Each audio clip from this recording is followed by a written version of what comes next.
সামনেই বাঙালির সবথেকে বৃহৎ উৎসব দুর্গাপুজো আসছে। আর এই দুর্গাপুজোতে যদি এরকম বড় বড় ঠিক দোকানের মতন রাধাবল্লভী বাড়িতেই বানিয়ে নেওয়া যায়, তাহলে তো আর কোনো কথাই নেই। আজকে তোমাদের সঙ্গে শেয়ার করছি রাধাবল্লভীর একদম ইজি একটা রেসিপি। প্রথমে বিউলির ডালগুলো শুকনো মিক্সিতে দিয়ে গুঁড়ো করে রেখে দিয়েছি।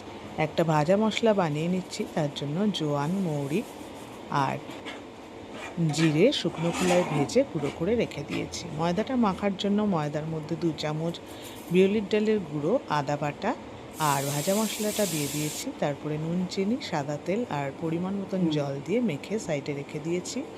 এবার পুরটা বানানোর জন্য কড়াইতে সর্ষের তেলের মধ্যে হিং ফোড়ন দিয়ে বিউলির ডাল গুঁড়োটা দিয়ে ভালো করে ভেজে নিয়েছি। এর মধ্যে দিয়েছি আদা বাটা আর ভাজা মশলা। তারপরে নুন, চিনি আর পরিমাণ মতন জল দিয়ে একটা ডোয়ের আকারে তৈরি করে নিয়েছি। তারপরে ময়দা থেকে লেচি কেটে পুর ভরে মোটা মোটা করে বেলে তেলের মধ্যে ভেজে নিলেই তৈরি হয়ে গেল ফুলকো ফুলকো রাধাবল্লভী। বাড়িতে অবশ্যই ট্রাই করে দেখো আর আমাকে জানিও।